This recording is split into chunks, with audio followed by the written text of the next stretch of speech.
Hello, and welcome to the 2019 CFO Live virtual event, Redefining the Future of Finance. My name is Alyssa Amatuli with CFO, an Argyle Group company, and it's great to have everyone joining us today. I have a few administrative details to share with you, and then I'll turn things over to our esteemed speakers. First, we would like to thank our panelists for their time with today's virtual event.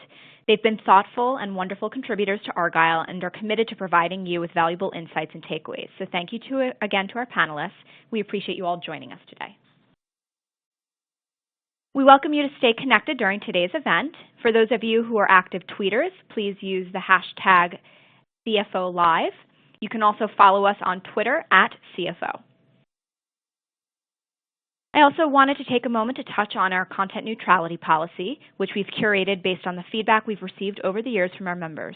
Argyle is very proud and protective of this policy, as it reflects our commitment to ensure the neutrality and overall value of the content presented at our events. We've worked closely with our speaking faculty to ensure that you receive a set of balanced and neutral viewpoints during the session today, and we appreciate our members' support of this policy.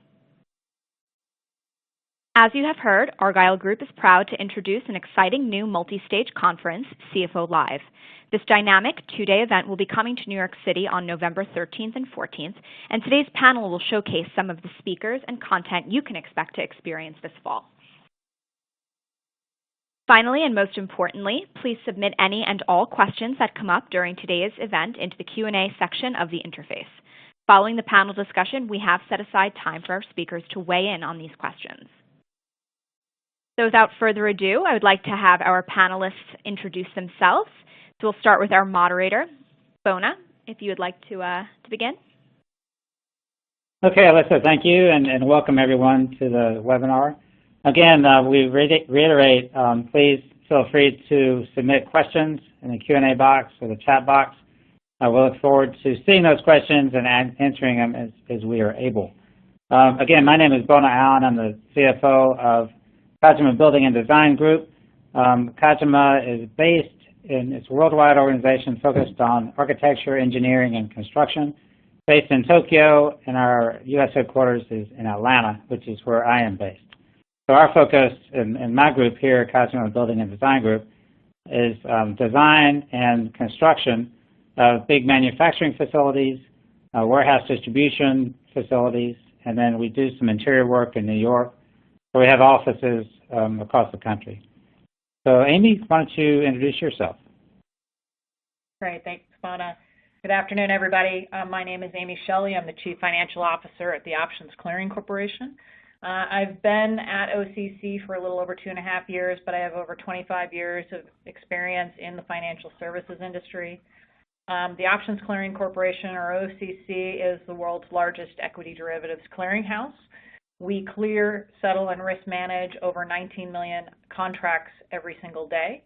The best way to kind of describe what we do is if you were to buy an option on, say, a stock of Apple, and you call up your broker and say, I want to buy this option, and the broker does the execution trade at Chicago Board Options Exchange, and then there's a seller on the other side. CBOE will present a matched trade to OCC.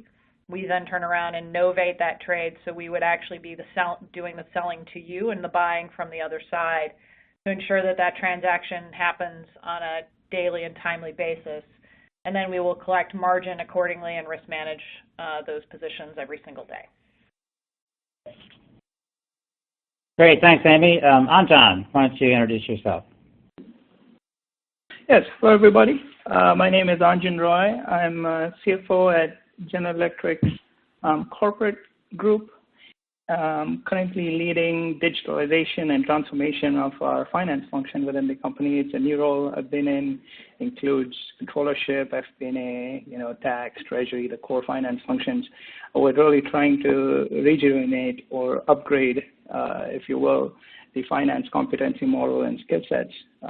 We're creating a world-class finance team for the future, which I thought would be an apt theme for today's conversation. I call it the Next Gen Finance 2.0. GE, some of you know, is a 100 billion plus Fortune 50 company that has been around for 120 years and now, and you would have seen consumer and commercial products around you. Most recently we've consolidated our portfolio quite a bit, and we play in the big sectors: power, aviation, and healthcare. But look, I've been with GE for almost 20 years now, taking on various finance roles in FP&A, CFO, commercial finance, mergers and acquisitions as well. So I've been privileged to work here across many businesses in many countries. And my current role, as I said, probably would help contribute some ideas for the panel today and how we are trying to standardize and streamline the finance function in our company, be it accounting, closing, consolidation and reporting, tax filing and reporting, all of the usual suspects. And we're trying to see how across business silos we can create a harmonized language, a finance language, and a state-of-the-art team that leverages smart technology and analytics and helps our operating leaders to drive better business outcomes. So look forward you got all the answers. Sorry, excuse me. So it's not, Arjun, I can't wait to hear the rest of what you have to say, because clearly you've got a lot of answers, hopefully.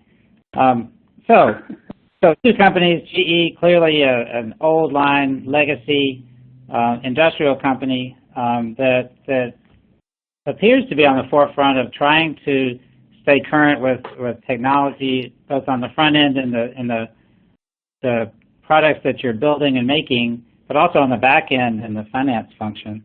And then OCC, formed in 1973, and one of the world's largest derivatives clearing organizations, which, Aimee, surely you're on the forefront as well, although why don't you describe, and I guess both of you guys, give us a sense of your companies and how they have, or maybe have not, embraced technology and in the finance function and processing. Aimee, why don't you go first?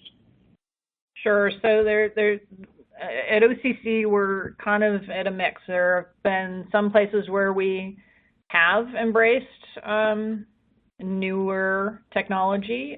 So when I joined OCC, we were using an ERP system that was over 20 years old. We are now using an ERP system that is much more current, more modular, and in the cloud versus an on-prem system. For what we do for our core clearing and risk management perspective, that system's been in place for over 20 years. And we kicked off late last year a 3-year, multi-million-dollar project to replace that core technology. And so the way we look at that is a great opportunity to take a step back and say, how should we do this? Because what we've started really recognizing is that where we have manual processes, that's where we're challenging ourselves of, these are things that are probably manual workarounds. And so the way I describe it internally is, I have a blank sheet of paper. What's the risk that I care about? What are the controls I need to have in place? And how should this process work? And then working very closely with the various technologists to help identify, is there a system out there that can help us with that? And if not, and we have to internally develop that, what's the right methodology to do so that we have a modular, more nimble system than what we have today. Okay, good. So thank you. And Arjun, you would have described the process and where you are at GE now? Yeah, sure. Look, I'd say that with all the disruption in the marketplace and the emergence of technology, I think, a large corporation like GE, we're trying to play catch up. I don't think we've been early. We wouldn't say that we've been the early movers in a lot of cases. I think, to drive change in a big corporation like this, it takes time. It needs a good understanding of the processes, the interconnectivities, the plumbing, understand what are the focus areas, what are the, areas where we have more, if you will, say, wasted motions and inefficiencies. And then I think we've taken a careful look at the game board and seen what we can drive internally to improve the processes so we can plug in newer technology and tools. And also in some places, completely started on a white canvas and say, why don't we take a different approach to how we have done things maybe traditionally in the past, and can this new solution work for us? So I almost think like the disruption we have right now, whether you talk about industrial internet, Internet of Things, most people are familiar with the consumer Internet of Things, where you have smart devices through sensors that communicate with your smartphones, and you're able to access information and act on it remotely. Industrial internet is no different. It's the same analogy, except that these are bigger and more sophisticated sensors that go on a power turbine, or that can talk to a utility grid, or an aircraft engine that can talk to the ground base and transmit useful information that can be used to help the customer, detect issues early, and then work with them, partner with them to solve those and provide a more complete solution to them versus just selling a product, right? So I think the space, the business model has shifted a lot, and it's not a choice anymore to not embrace that new reality and use the technology as best as we can. So we try, like I said, we've not been always the first ones to start, but we're trying to play catch up, and the organization is seriously looking at ways and how we can leverage technology. Okay, good. So you guys determine what the need is and where your risk points are and where you want to be, and then can you describe how you get there? I mean, and talk a little bit about the critical nature of strategic leadership and how and what your role has been and to help drive this change. Because again, with legacy companies, it can be difficult to change mindsets and change perspectives at all, much less when you come into this new technology that has just been developed here in the last few years. Arjun, you want to go first? Yeah, no, absolutely, and you're right on, Bona. I guess the inertia that we have in some of these large corporations, and having done things a certain way for years or decades, I think it requires it requires a cultural transformation in the DNA of the company to be able to see value in the change. And I feel the finance function can do a lot in that space to work to, one, understand what are we trying to drive ourselves, and then two, be those change agents working with not only our teams, but also the other cross-functional teams to help get that buy-in that you were talking about. I think that cultural DNA is extremely important for us to even within finance, I would say, for people to understand that we're not a backroom consolidation and reporting function anymore. And we haven't operated like that for a while too. I think that those skills are already evolving, and I see finance as a more front-end business partnership role, where we can automate a lot of the background stuff, and then have the real human talent contribute to front-end business partnership roles and help drive business strategy, product mix, M&A, cash flow management, if you will, and then help the business make smart investments. So I think the culture is really important to drive it top down, I guess, and help people see the value in embracing the change. And then two, I think it's also the skill set, right? I think traditionally, and I've been around for a while, so I have seen, I think traditionally finance has been a organization led by accountants and CPAs and strong understanding of financial statements. I think that all that is needed. I think that doesn't go away, but I think you become from and I'll try to sum it up in four different buckets, where I see that finances can really play the role of a value architect, if you will, and also a digital mentor. So I would say one, from a monthly or quarterly data gatherer to a real-time, provider of insights and decision support to the business. Or, not worry about analyzing the past, but to think about, be more strategic and visionary and help the business to shape the future strategy. Also, again, be the controller and the gatekeeper that finance is traditionally expected to be, but also how can you collaborate with your operating leaders and across the other business functions to get a sound understanding of the business model, the revenue model, how does it work, how does the marketplace work. And also, this is a big one that I think is traditionally as finance teams, we've been kind of the custodian of the ledger, and it is centrally and very tightly controlled. And I think we're seeing a shift to the data being more democratized, if I can use that word, where you're empowering more functional users to have access to the data and not depend or be restricted by finance, right? So I think technology has helped played a big role in making that data accessible across the organization. They can use that data themselves as well and drive outcomes. I would say that culture and then the skill sets for the new age is extremely important, Bona. Oh, good. Okay, thank you. So, Aimee, I'm assuming you've gone through the same issues and driving the change and looking from a strategic standpoint. Can you describe some of what you've been doing at OCC?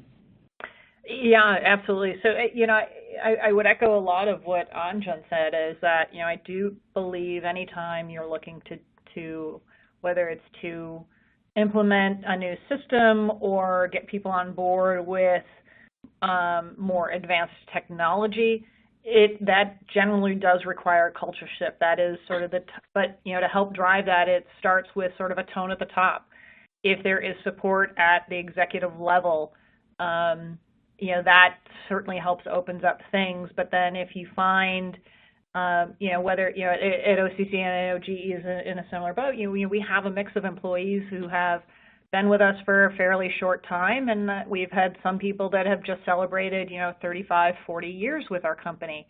And if we can get some of our, longer-term staff on board with some of those changes, they help become champions for that change. But I think, at least from the CFO's chair, there's some skills that we already have, no matter where our companies are in our evolution of moving from more of the financial reporting to the strategic thinking, is that we always are being since we start with the budgeting and the closing the books and the financial reporting, we always have a need to understand and asking critical questions. So we are in a unique position to have a much better view of our organizations than most people, even at the executive level. But, you build upon that as far as helping sort of build relationships, having sort of those side conversations. And with, I do that with my colleagues at the executive level all the time. What's happening? What's going on? It's not necessarily a conversation with a very specific agenda in mind, because you never know what's going to happen, or because you never know when you can help them out or they can help you out. But then it's so part of it is sort of just the networking and the relationship building, but then also the communication. Again, because we are really in a position of strength to have such an enterprise view of our organizations. We are in a great position to act as that communicator to kind of help spread the message and find those champions to get buy-in, which starts the train moving. Okay, great. So you guys are both talking about leading to different ways. Aimee, you just mentioned developing relationships, and Arjun, you as well, across functional lines and trying to see how we can be helpful as the finance professionals. That's a very outgoing function, and generally finance and accounting people are not very outgoing. Was that just your DNA, or if not, then how did you develop that ability to get out and get in front of people and talk, which we're doing now, but also develop relationships outside your comfort zone. I'm by nature actually an introvert, and it's not so much that I don't enjoy talking to people. I just don't draw my energy from being in large crowds. I find that very draining. But I have found over the years, and particularly especially when I've been in between jobs or have been looking for jobs, networking is key. And so that sort of forces you to practice the relationship building piece.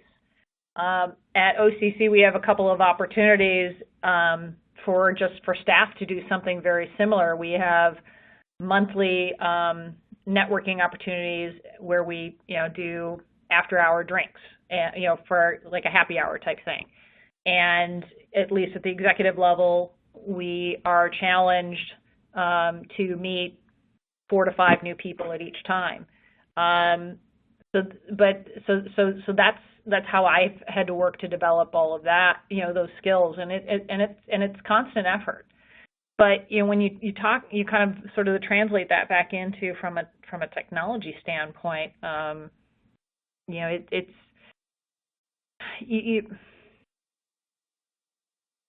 Change is hard for everybody, and people want to know, okay, what's in it for me? How is my job going to change? And until we can communicate what that looks like for that to a level that's somewhat satisfactory for them, it's a hard sell. But once you do, boy, you can really move the needle with them.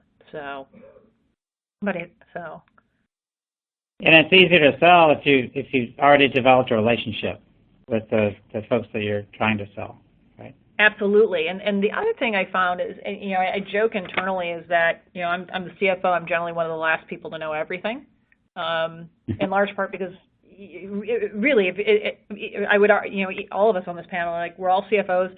People aren't going to necessarily come running to us, but I have found that information flows more easily to me because people find me approachable, and they're willing to share information, both good and bad, and know that I'm going to be an active listener. I'm going to help them problem solve if that's what they want, or give them guidance as to how to approach something. And I think that's helped me be successful at OCC. Great, that's good advice. And it's so much easier, again, as our natural tendency is, my background's with CPA and accounting and so forth, it's so much easier to sit in front of the computer all day. Arjun, is your natural tendency to get out and talk to people or not? And ultimately, I think what we're trying to do here is relate to folks that may not be very outgoing that are on the webinar and say, hey, there's a way to get through that, break through those barriers. Arjun, what do you think? I'm not actually sure. I think it depends on the day if I'm really an extrovert or an introvert.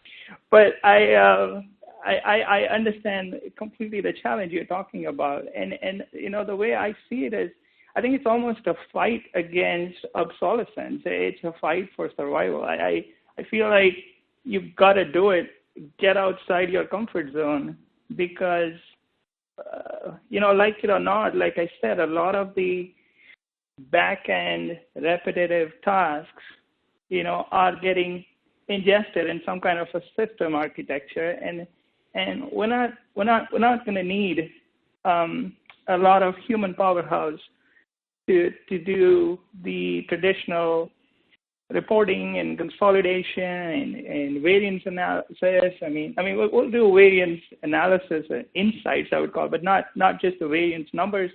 And so I think it's almost like we've got to step out. If I have to explain the variance of why my sales is down 20% or why my marketing cost is up or why my program cost is up, I have to understand the interconnectivity of all the business process, what the true business drivers are, and what is actually driving the the result that I see in the numbers. It's easy to say things went up 10% or 20%, but why did they go, and how can we help the business to fix that trend if we are trying to go in a certain way? I think it's not a choice. I think we have to all step out of our little silo and talk more with the other functions, understand how business is conducted, how a transaction happens wing to wing, from origin to destination, and then be able to look at the data and help people out and show them the value we can bring. I think Aimee mentioned we're in a great position of strength because eventually everything lands into the ledger. So we do have a great opportunity to help dissect that data, analyze that data, and work with these people with these insights to be able to clearly become a partner, because I don't think the traditional role, or in other words, I think the traditional roles will get obsolete very soon if we do not upgrade ourselves to these new collaborative skill sets. It's just my view. Yeah, the world's leaving us behind unless we move along with it. So let's talk about specifics in technology. How are your organizations using specific technology like AI or RPA, and how have they transformed the financial processes using these tools? And then, Aimee, why don't you lead us off here? Sure. So from the corporate finance perspective, we've been slow adopters of RPA. The way we look at it is that our job is to protect the assets of the firm. We don't want to expose the company to greater risk than necessary. So we will, what I do and what I ask my staff to do is to approach technology. When we've had people approach us about new technology and solutions, is to have a certain, a healthy level of professional skepticism. But what we have done is where it doesn't cost us a lot, if from a risk perspective, is we did establish a team very specifically to help identify different processes around the organization to see if we can set up some sort of an RPA solution. And one place where we did it within corporate finance is underneath the corporate finance umbrella is facilities, and is our facilities team. And so what they did was they worked with a specific team, and they took people into a conference room for a day, and they built what they called an app in a day.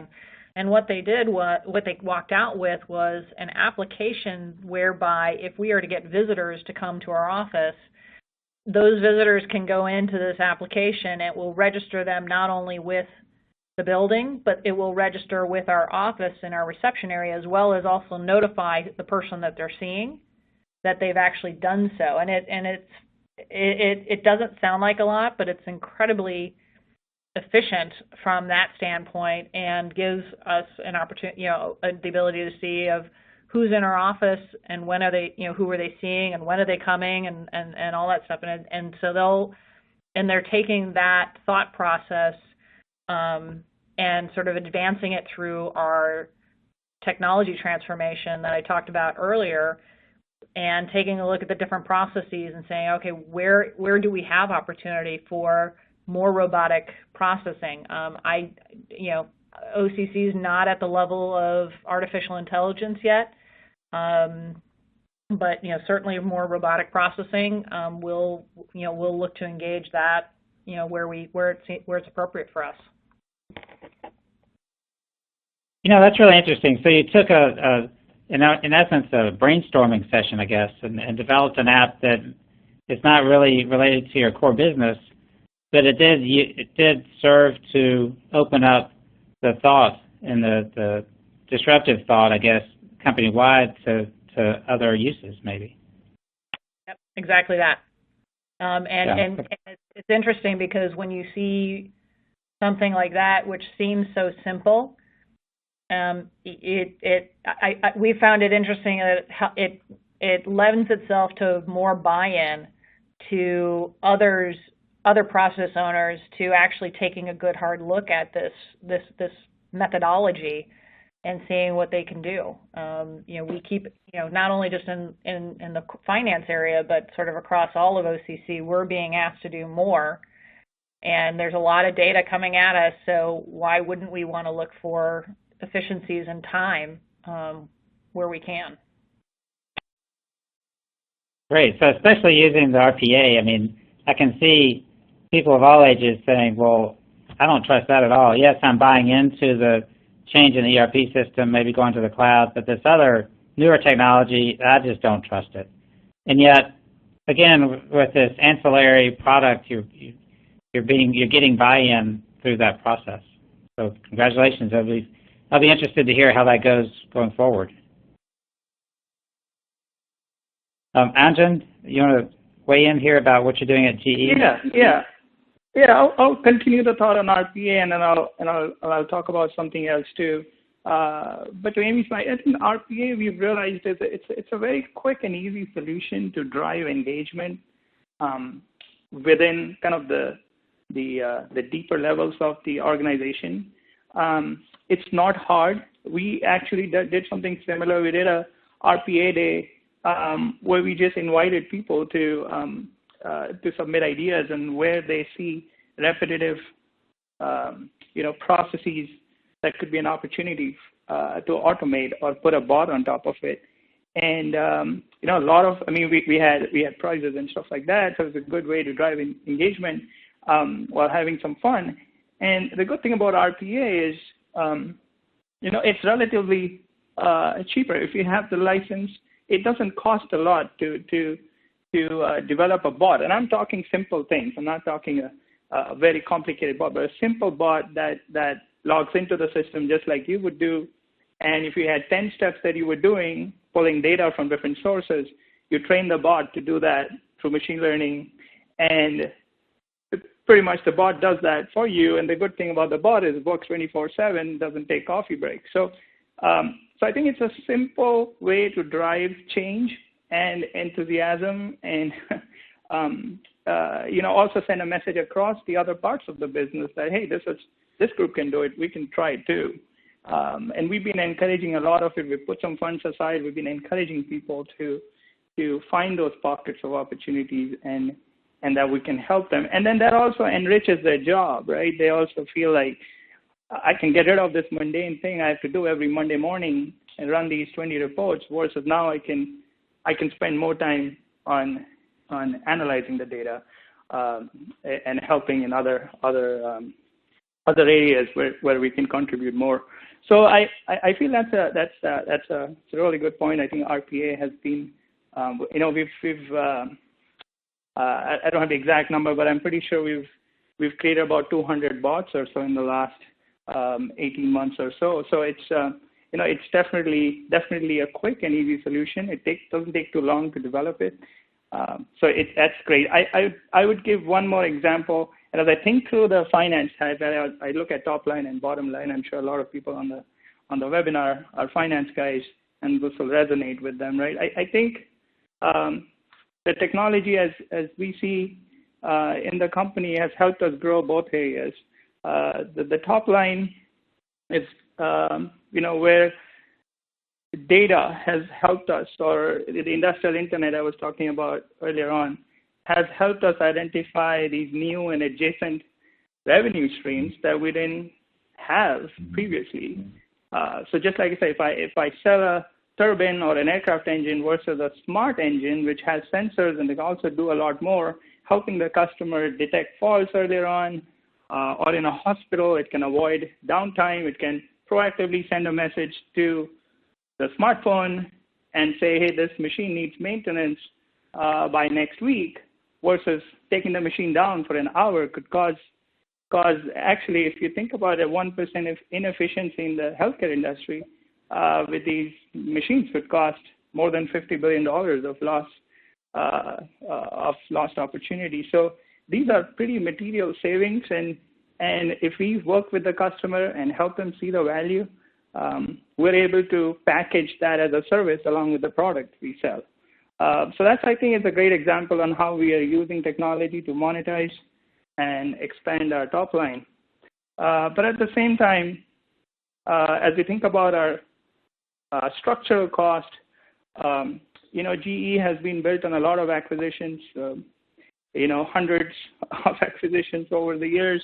And every time you do an acquisition, you bring in new ERPs. At one point, we had more than 100 ERPs to deal with, let alone the subsystems that feed into them. And reporting and consolidation, getting numbers soon enough for us to react was next to impossible, right? And we've been dealing with this by, moving ERPs to a single system, but it's slow and it takes a lot of time, and we continue to make acquisitions. So, things that we've recently started working on, we spent a lot of effort on, is things like data lake that can ingest a lot of this data from different ERPs. So guess what? We don't need one ERP. We don't need to bring everything into one instance. We can use something like a data lake that can pull data from multiple different sources of structured and unstructured data, even the data from the sensors I was talking about. It could be a picture of the machine at the site that can be pulled in. And so it's a huge lake that pulls all types of data. And then it's in the cloud where anybody could, not anybody, but authorized users could use that data, the relevant data, for their use. And that helps us streamline the costs, manage our structural costs a lot better, and then respond to issues much faster. And the cost savings are substantial. So I think technology helps us both ways. Like I said, we've not been the earliest responders, so we're still learning a lot. But clearly, whatever results we've got out of it so far are clearly game-changing. And if anything, we will continue to leverage these new tools available for the business. That's great insight, Arjun. Thank you. One thing, anyone that has questions, please be sure to submit those on the chat box on the side. And then, Aimee, did you have another comment there? Yeah, thanks, Mona. So I wanted to sort of, kind of expand upon a point that Arjun made around staff. As we look at the evolving role of our various teams, you have people that have been out of school for a number of years and are of a mix of embracing technology versus just happy to do their jobs every single day versus, the newer generations coming out of school who are looking to embrace technology. And, one of the things that I found successful in sort of helping remove some of those roadblocks is, when you talk about advancement, everybody wants to advance in their career, and it's a look. You don't want to have your job to only be closing the books every single month. You don't want to just pull together P&L and do a budget forecast versus actual analysis. You should want to do more, and you have that sort of carrot in front of them to help them start thinking of ideas of how do I open up myself to greater responsibility, new experiences. They read between the lines as potential promotion, whether that's whether it's a vertical or lateral. That's for your own organization to manage. But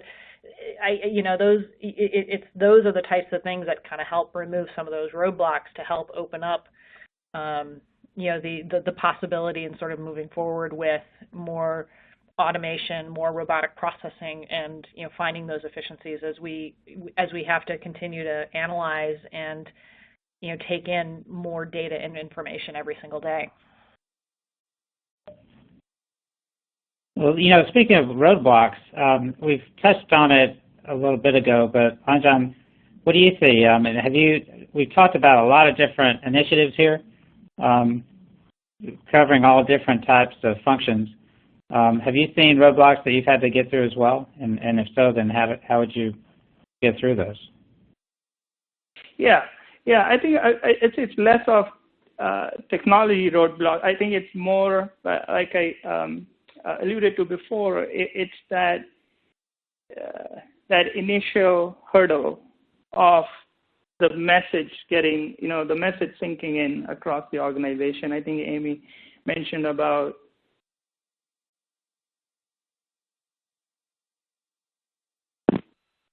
sorry guys. I was saying Aimee mentioned that the change has to be driven from the top. We have to set examples, and I think that was probably, I think it takes time to do that, right? Whether you do a simple, community events, or like a digital day, or we have an outside vendor come in and do some demos. I mean, there are different ways to drive that engagement and help people see the value and the vision of what you're driving towards and why that is important. Also, how that advances your career. So I think a lot of that, if you package it well and you're able to drive it, I think that probably is in my mind, that's the single largest roadblock, because after that you would run into road bumps here and there, but eventually if you work with the right mindset and tools, you'll eventually get over it. So I'd say probably that's one, and the two is really a good, solid understanding of the underlying processes that you're trying to automate or digitize or roboticize or whatever you're trying to do. It's imperative that we understand what is the end goal, because the goal may not be just to automate the existing process, because there may be a smarter way to do it. So I think a good functional team that has experience in the processes and how things work, and then a digital team or an IT team, if you will, that is able to translate in very simple ways on how that technology could be used to either improve the process or set up a brand new process. Because I think that pre-work or homework is extremely important versus quickly plugging in a solution just because 20 other people are using it in the marketplace. It's just not a one-size-fits-all thing. There are multiple product offerings or digital solutions available today, and people have to spend a lot of time understanding their business models and their processes to pick what is the right solution that gives the best mileage. So I'd say processes and culture are big players in the success. And that gets back to crossing functional lines and developing relationships across those lines. Absolutely. Great, thank you. I think we have a question that has been submitted, and it actually relates to something else I'd like to talk about. And the question is this: are your organizations taking any specific steps towards analyzing the roles in finance and determining what roles may no longer be relevant? If so, how do you upskill the talent to the roles that will be critical in the next 3 to 5 years? Which relates to what we've talked about before the call is how do we develop skills within our groups or attract skills within our groups for the future. Aimee, do you want to take a crack at that one? Sure. So,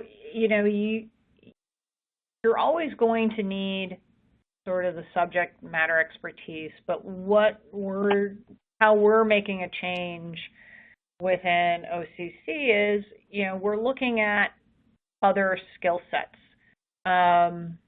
Does somebody have an affinity for technology? Do they, there are some colleges and universities that have already started blending degrees.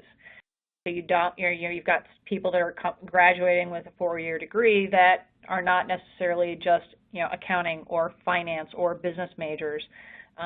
They may have, computer science. They may have engineering or, something even completely different. And,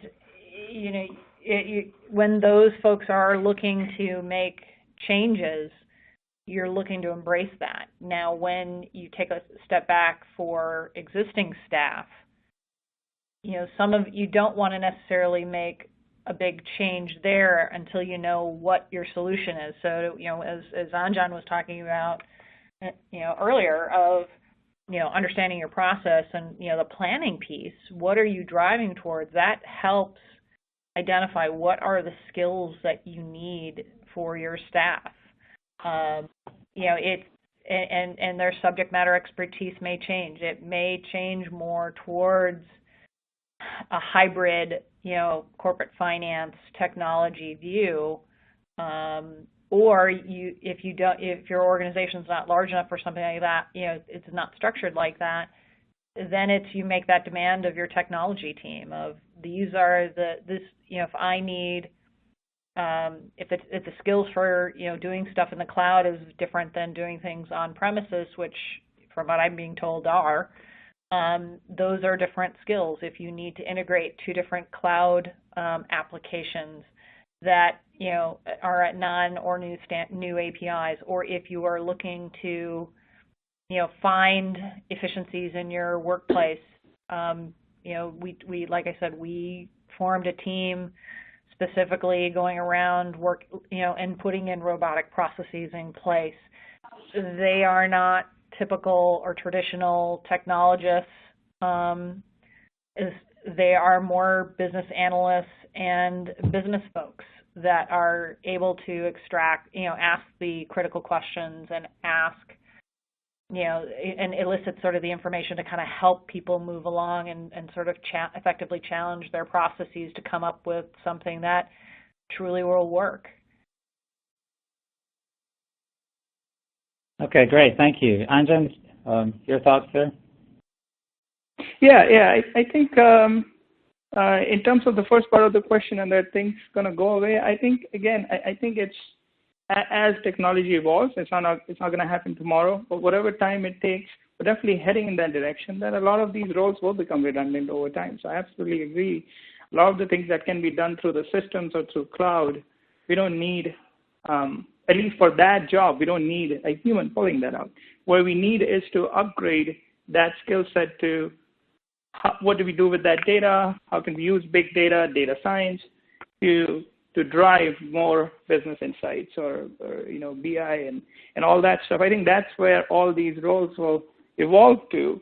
And from a career standpoint, that's great. I think that is great because you're getting help on getting some of the non-value added stuff through machines and technology, and then you're really using, applying your brains towards what does that data mean. So I absolutely agree. And I think some of the simple things that I think we have started to do as well. I think similar to what Aimee was saying too. I think you need to lead by example, and I think you need to hire. You need to let people understand that regardless of accounting major or finance major, there are people like data scientists. There are people from operations sometimes. A person who has been in a commercial role for a few years has great understanding of the markets and the products, and bringing him into finance, he doesn't have to close the book. He doesn't need to know all the FASBs, but it'd be great for him to comprehend that information and data better than anybody else on my team.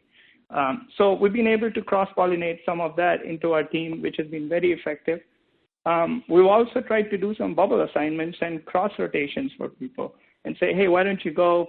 And again, it goes back to an individual, right? There are people who are really driven, who want to learn, who want to use technology, who want to go learn something. Give them the opportunity to say, hey, go spend a year in sales, or hey, go spend a year in marketing, and come back. And I think that if we rotate that talent in that way, I think we're gonna produce exceptional leadership and talent.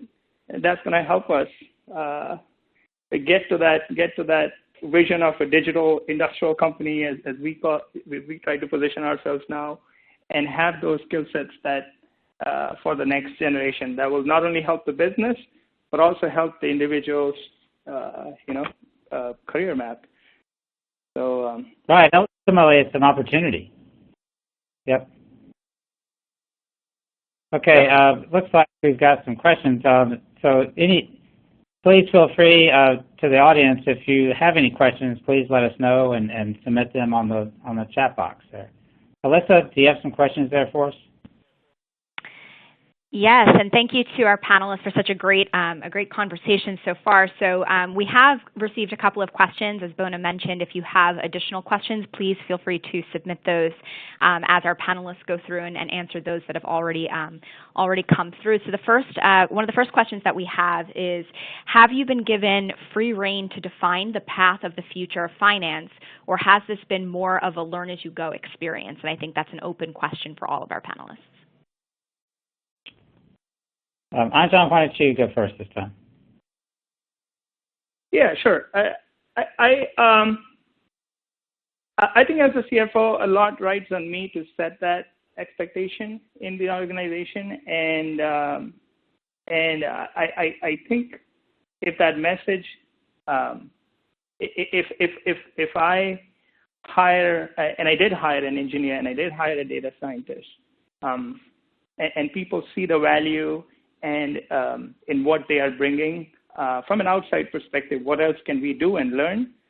It has really worked well, actually, in our case. And again, like I said, we want diversity of talent. We are not saying the traditional talent is not needed. We definitely need that, and we'll always need that. But I think getting in a good mix and diversity of thought and different perspectives that all these individuals bring, and the amount of the energy and what comes out from this collective workouts, as we call them, is incredible. I think we've had someone point out issues in our process that we would have never seen, but it came from a guy who was completely new, just asking simple questions. So why are we doing it this way? So I think I think it's the responsibility of the leadership team to a large extent to lead by example and help people see the value and the benefits of this diversity.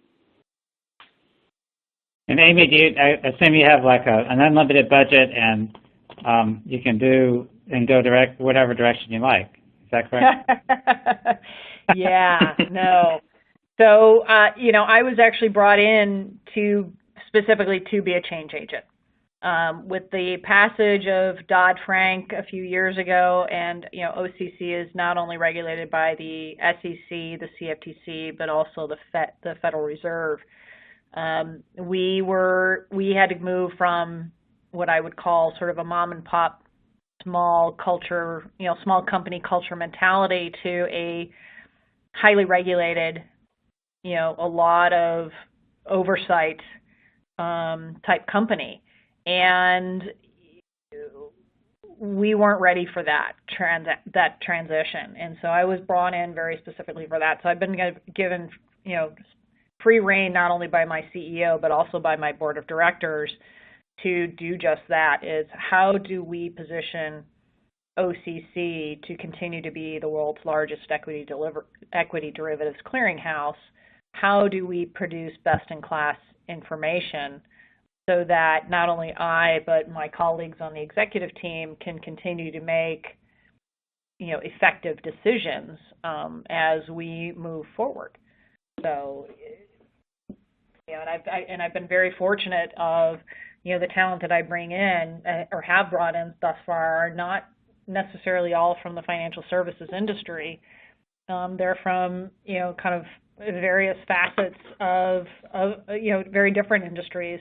I can teach somebody the financial services industry. It's their subject matter expertise and experience that is important to me. And as Arjun indicated, had talked about a little bit earlier of, business analysts, data scientists, technology, more acumen. Those are some of the types of folks we're bringing on board. Okay, good. Thank you. And then from my standpoint in the construction industry, and like all of us, our business isn't accounting. Our business is whatever we're producing or selling. And for us, it's building buildings. So to make changes driven by finance, there's got to be buy-in from operations as well. So that gets back to the relationship building and showing the benefits. Another question here, and it's a two-part question. I'm going to start with the second part. how do you go about planning the right mix of humans and machines for most efficient process? And then how, likewise, or the next step is how have you tackled the negative impact, if there is one, on morale on employees as you adopt intelligent automation? So Aimee, why don't you take this one first? Sure. We're, as I said earlier, we're still in the early stages of more robotic, sort of more automated processing. The corporate finance team is kind of at a point where, we implemented a new ERP and budgeting and forecasting and procurement system, over the last 2.5 years. In fact, that was one of my first initiatives, was to implement a new ERP system. But my staff has completely turned over. So the staff that I have today is spending time doing that step back and saying, how should this be working? I've been doing what I've been taught. How do I do this better? How do I get more out of the system I have today? There's always going, whether you have, robotic processing, more automated functionality, anytime you create efficiencies or take work, away from people is how they'll view it. That is, usually met with resistance, and that's part of where that communication comes in of, here are all the things that we're not doing that we can be doing. Do you want to be a part of that? But I'm also a firm believer of, not everybody is intended to be successful in their current job. And whether that is the company's decision or it's that individual's decision, but we should, as leaders and as managers, we should always want staff to be successful, whether it's at our current working for us or working somewhere else. And if it's somewhere else, how do we help them go be successful there? Because it'll be much better for everybody down the road. That's a great point. Alyssa, do we have more time, or is it coming close to the end here? We do. We have another probably 2 or 3 minutes, and then we'll be wrapping things up. Okay. Thank you. Arjun, have you run into this, whether the potentially negative impacts from staff or to staff? Yeah, although I would say it's more one-off. I think, and it may be different experiences for different people. So it's not how it always works, and we got to handle those situations separately. But I would say in my case, what I've seen, it's been one-off. So I think for the most part, people understand why this is critical for them, and they've generally shown a lot of willingness to learn these new technologies. And I think some of it goes back to, this is not new. This is not happening today. This has been happening for the last 10 or more years, where we've seen the power of technology, we've seen the power of the World Wide Web, we've seen what robots can do, what artificial intelligence can do, and these things have been around for a while. I think it takes time to mature. That's why a lot of people have not used it yet, maybe to its full potential. But it's still early days, and people have already come to the understanding, with all the disruption that we have seen in the industry, that you have to be digitally mature and digitally savvy for any kind of, I would say, delivery in whatever capacity you're contributing in the organization. So my experience has been, it's been a positive for the most part. People have seen this as an investment that the company is making in them to help them grow individually. So that I would say it's a pretty strong positive so far. But again, we're still early phases. There's a lot that like every time we implement a robot, it takes away maybe 5 or 10% of a person's day job. May not even be, maybe more closer to 5 than 10, right? So it's more giving them that sense of enrichment and sense of accomplishment that they've done something on their own, they've been able to automate and add value, but they're still doing 95% of the work. I think as that curve matures, and I don't know, maybe in the next 10 years, 20 years, 50 years, I don't know, But as more and more things get automated, I think it'll become a bigger issue. But I would say in my experience right now in the early phases, people have been really excited about the change. Great. And I know that we've come upon the last of our time, but I did have one more question. This one I'll direct, Aimee, to you, which is, do the finance professionals need to pursue any specific course in IT or RPA digital technology for retaining their jobs and further growth and career development?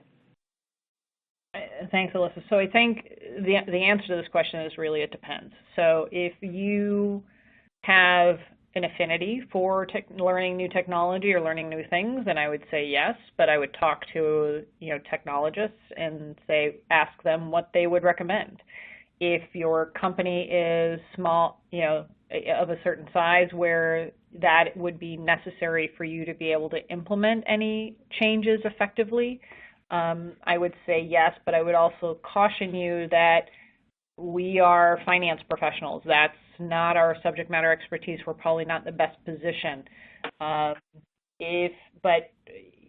the way I approach it at OCC is I want to learn about it. I'm open to learning and understanding about the different technologies that are out there because there are quite a few.